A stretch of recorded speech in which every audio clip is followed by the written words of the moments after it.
एक बार की बात है, एक युवा बौद्ध भिक्षु अपने मन में उठने वाले नकारात्मक विचारों से बहुत परेशान था।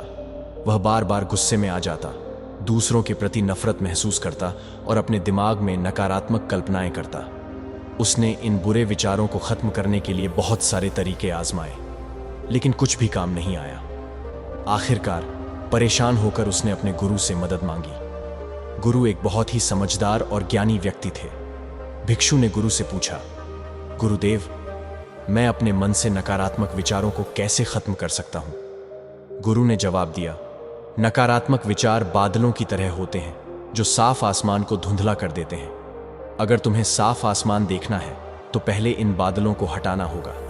इसी तरह अगर तुम अपने मन से नकारात्मक विचारों को खत्म करना चाहते हो तो पहले तुम्हें इन विचारों के मूल कारण को पहचानना होगा और उसे नष्ट करना होगा। भिक्षु को गुरु की बात पूरी तरह से समझ नहीं आई, तो उसने गुरु से विस्तार से समझाने की प्रार्थना की। तब गुरु ने एक कहानी सुनाई। एक बार एक व्यक्ति जंगल में चल रहा था। उसे रास्ते पर एक सांप दिखा, जिससे डरकर वह भागने लगा। भागते समय वह एक पत्थर से टकरा गया और घायल हो गया। जब उसने देखा तो पाया कि वहां सांप नहीं था, बल्कि सांप के आकार की एक लकड़ी पड़ी थी।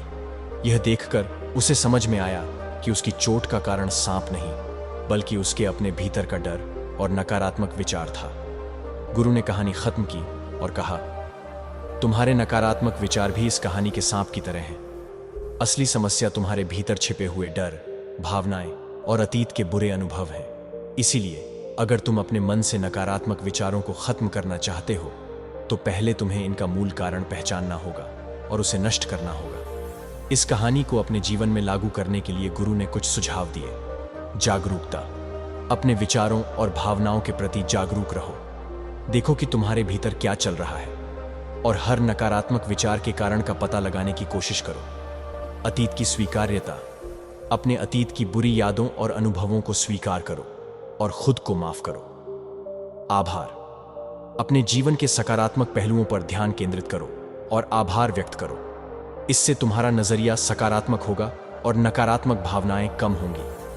दयालुता, खुद और दूसरों के प्रति दयालु रहो। नकारात्मक विचार अक्सर आत्मनिंदा और तुलना से पैदा होते हैं। यह कहानी हमें सिखाती है कि नकारात्मक विचार हमारी परेशानी का असली कारण नहीं है। असली समस्या हमारे भीतर छुपी हुई है। इन विचारों के मूल कारण को पहचानकर हम इन्हें अपने मन से निकाल सकते हैं और एक खुशहाल और शांति भरा जीवन जी सकते हैं। उम्मीद करते हैं आपको हमारी गौतम बुद्ध की प्रेरणादायक कहानी पसंद आई होगी।